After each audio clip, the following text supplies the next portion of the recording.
Hi friends, welcome to crunch and craft point. ഇന്ന് ഞാൻ വന്നിരിക്കുന്നത് ഒരു സൂപ്പർ ടേസ്റ്റി അറബിക് ഡെസേർട്ടുമായിട്ടാണ്. അലി. ഇതിൻ്റെ ടേസ്റ്റ് എന്ന് പറഞ്ഞാൽ അസാധ്യ ടേസ്റ്റാണ്. തീർച്ചയായും എല്ലാവരും ട്രൈ ചെയ്ത് നോക്കണം. അപ്പോൾ വീഡിയോയിലേക്ക് കിടക്കുന്നതിന് മുമ്പായിട്ട് ഇപ്പോൾ കാണുന്ന ആരെങ്കിലും നമ്മുടെ ചാനൽ സബ്സ്ക്രൈബ് ചെയ്യാത്തവരാണെന്നുണ്ടെങ്കിൽ ഒന്ന് സബ്സ്ക്രൈബ് ചെയ്യണേ. കൂടെയുള്ള ബെല്ലൈക്കണിൽ ഓൾ എന്ന ഓപ്ഷൻ ഓണാക്കി വെക്കാൻ മറക്കരുതേ. അപ്പോൾ ഇനി നമുക്ക് ഉമ്മലി എങ്ങനെ പ്രിപ്പയർ ചെയ്യാൻ നോക്കാം. ആദ്യം നമ്മൾ ചെയ്യേണ്ടത് കുറച്ച് നട്ട്സ് പൊടിച്ചെടുക്കുകയാണ് കേട്ടോ. നിങ്ങളുടെ കയ്യിൽ അവൈലബിൾ ആയിട്ടുള്ള ഏത് നട്ട്സും ഇതിന് യൂസ് ചെയ്യാം. പിസ്ത ഉണ്ടെങ്കിൽ അതെടുക്കാം, വാൾനട്ട് ഉണ്ടെങ്കിൽ അതെടുക്കാം. ഞാനിപ്പോൾ ഇവിടെ കുറച്ച് അണ്ടിപ്പരിപ്പും ബദാമും പൊടിച്ചു വെച്ചിട്ടുണ്ട്. ഇനി വേണ്ടത് ഒരു 3 ടേബിൾ സ്പൂൺ കോൺഫ്ലവർ ആണ്. പിന്നെ നമുക്ക് വേണ്ടത് കുറച്ച് ഉണക്കമുന്തിരിയാണ്. ഞാനിപ്പോൾ ഇതൊന്ന് കളർഫുൾ ആക്കാൻ വേണ്ടിയിട്ട് 2 നിറത്തിലുള്ളത് എടുത്തിട്ടുണ്ട്. പിന്നെ മധുരത്തിനനുസരിച്ച് ഒരു 5-6 ടേബിൾ സ്പൂൺ പഞ്ചസാര, അതിൻ്റെ കൂടെ ഒരു 2 ഏലക്ക കൂടി ചേർത്ത് ഒന്ന് പൊടിച്ചെടുത്ത് വെച്ചിട്ടുണ്ട്. പിന്നെ എടുത്തിട്ടുള്ളത് ഒരു 6 ടേബിൾ സ്പൂൺ കണ്ടൻസ്ഡ് മിൽക്കാണ്. പിന്നെ ഇതിനാവശ്യമുള്ളത് കോക്കനട്ടാണ്. ശരിക്കും ഇതിൽ ഡെസിക്കേറ്റഡ് കോക്കനട്ടാണ് ചേർക്കേണ്ടത്. പക്ഷേ അതില്ലെന്ന് കരുതി ആരും വിഷമിക്കേണ്ട. നമ്മുടെ തേങ്ങ അതിൻ്റെ കറുപ്പ് ഭാഗം പെടാതെ ഒന്ന് ചിരവിയെടുത്ത് അതൊരു ചട്ടിയിലിട്ട് കളറ് മാറാതെ ഒന്ന് ചൂടാക്കി വെള്ളം വലിച്ചെടുക്കുക. ഞാനിവിടെ ഇപ്പോൾ അതുപോലെ ചെയ്തെടുത്തതാണ് കേട്ടോ. ഡെസിക്കേറ്റഡ് കോക്കനട്ടിൻ്റെ അതേ ടേസ്റ്റ് കിട്ടും. ഇപ്പോൾ ഡെസിക്കേറ്റഡ് കോക്കനട്ട് കയ്യിലുള്ളവർ അത് ഡയറക്റ്റ് യൂസ് ചെയ്തോളൂ. അല്ലാത്തവരും ഈ സ്റ്റെപ്പ് സ്കിപ്പ് ചെയ്യരുത്. ഇതുപോലെ ചെയ്തിട്ട് ആഡ് ചെയ്യണം. കാരണം അലിയുടെ ടേസ്റ്റിൽ ഇതിനൊരു മെയിൻ പങ്കുണ്ട്. ഇനി നമുക്ക് ആവശ്യമുള്ളത് ഒരു 3 കപ്പ് പാലാണേ. പിന്നെ ആവശ്യമുള്ളത് ബ്രെഡാണ്. ഞാനിപ്പോൾ ഇവിടെ ഒരു 8 സ്ലൈസ് ബ്രെഡ് അരികൊക്കെ കളഞ്ഞ് ഒരു സ്ലൈസിനെ 2 എടുത്ത് വെച്ചിട്ടുണ്ട്. നിങ്ങൾ അലി സെറ്റ് ചെയ്യാൻ എടുക്കുന്ന പാത്രത്തിൻ്റെ വലുപ്പത്തിനനുസരിച്ചിട്ട് ആവശ്യമായ ബ്രെഡിൻ്റെ അളവിൽ ചിലപ്പോൾ വ്യത്യാസം വരുമേ. ഇനി നമുക്ക് ഈ ബ്രെഡ് സ്ലൈസസ് ഒന്ന് നല്ല ക്രിസ്പി ആയി ടോസ്റ്റ് ചെയ്തെടുക്കണം. അതിനുവേണ്ടി ഞാനൊരു പാൻ വെച്ച് അത് ചൂടായി വന്നപ്പോൾ കുറച്ച് നെയ്യ് ഒഴിച്ചു കൊടുത്തിട്ടുണ്ട്. നെയ്യിന് പകരം ബട്ടറും യൂസ് ചെയ്യാം കേട്ടോ.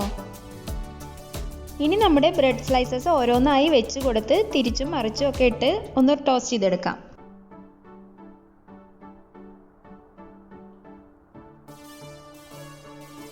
നന്നായി ക്രിസ്പി ആയി കിട്ടിയാൽ നമുക്കിത് എടുക്കാം. ഇതുപോലെ നമ്മുടെ എല്ലാ സ്ലൈസസും ഒന്ന് ടോസ്റ്റ് ചെയ്തെടുക്കുക. ഇനി നമുക്ക് ഇതിൻ്റെ മുകളിൽ ഒഴിക്കാനുള്ള ക്രീം മിക്സ്ചർ ഉണ്ടാക്കിയെടുക്കാം. അതിനായിട്ട് ഞാനൊരു പാൻ വെച്ചിട്ട് അതിലേക്ക് 2 കപ്പ് പാൽ ഒഴിച്ചു കൊടുക്കുന്നുണ്ട്. ഇനി ഒരു 4 ടേബിൾ സ്പൂൺ കണ്ടൻസ്ഡ് മിൽക്ക് ചേർത്ത് കൊടുക്കാം.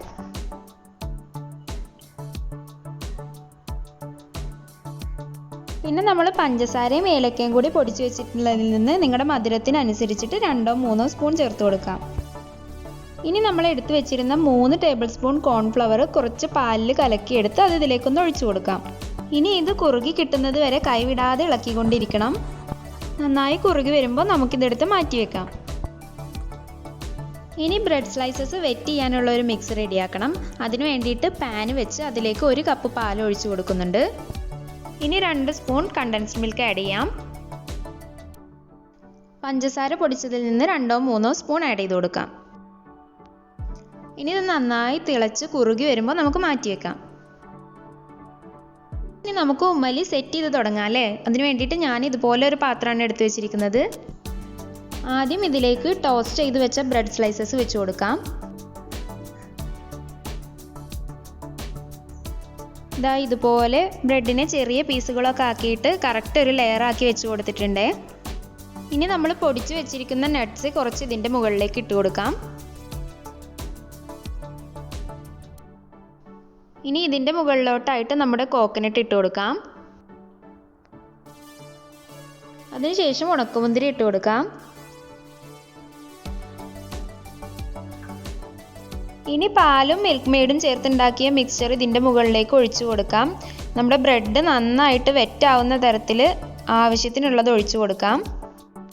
ഇപ്പം നമ്മുടെ ഒരു ലെയർ റെഡി ആയിട്ടുണ്ട്. ഇനി ഇതുപോലെ തന്നെ നമുക്ക് ഒരു ലെയർ കൂടി ചെയ്തെടുക്കാം. ആദ്യം ബ്രെഡ് സ്ലൈസസ് വെച്ച് കൊടുത്തിട്ടുണ്ട്.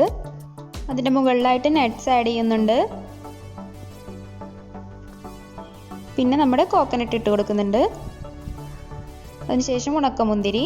ഇനി നമ്മുടെ ബാക്കിയുള്ള പാൽ മിൽക്ക് മെയ്ഡ് മിക്സ്ചർ മുഴുവനായിട്ട് ഇതിൻ്റെ മുകളിലേക്ക് ഒഴിച്ചു കൊടുക്കാം. ഇപ്പം നമ്മുടെ രണ്ടാമത്തെ ലെയറും റെഡി ആയിട്ടുണ്ട്.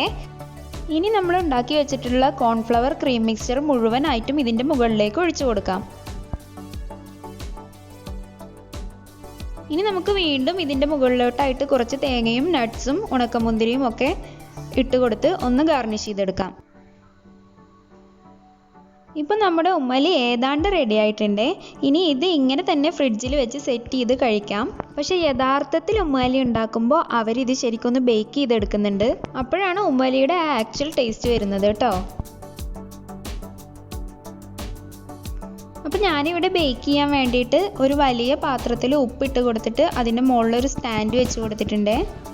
ഇനി നമ്മുടെ ഉമ്മലി സെറ്റ് ചെയ്ത പാത്രം ഒന്ന് അടച്ച് വെച്ചിട്ട് ഇതിൻ്റെ അകത്തേക്ക് ഇറക്കി വെച്ച് കൊടുത്തിട്ടുണ്ട്. ഇനി നമുക്കിതൊരു മീഡിയം ഫ്ലെയിമിൽ ഇട്ടിട്ട് ഒരു 10 മിനിറ്റ് ഒന്ന് ബേക്ക് ചെയ്തെടുക്കാം. അപ്പോൾ ദാ നമ്മുടെ ഉമ്മലി ഇവിടെ റെഡി ആയിട്ടുണ്ട്. ഇനി ഇതിങ്ങനെ ചൂടോടെയും സെർവ് ചെയ്യാം, അല്ലെങ്കിൽ ഫ്രിഡ്ജിൽ വെച്ച് തണുപ്പിച്ചിട്ട് യൂസ് ചെയ്യാം. നല്ല ടേസ്റ്റി ആയിട്ടുള്ള ഒരു ഡെസേർട്ടാണ് കേട്ടോ. എല്ലാവരും ട്രൈ ചെയ്ത് നോക്കണം. അപ്പോൾ ഇന്നത്തെ വീഡിയോ ഇഷ്ടമായിട്ടുണ്ടെങ്കിൽ ലൈക്ക് ചെയ്യുക, ഷെയർ ചെയ്യുക, നിങ്ങളുടെ ഫീഡ്ബാക്ക്സ് കമൻറ്റിലൂടെ അറിയിക്കണേ. അപ്പോൾ മറ്റൊരു നല്ല വീഡിയോ ആയിട്ട് വീണ്ടും വരാം.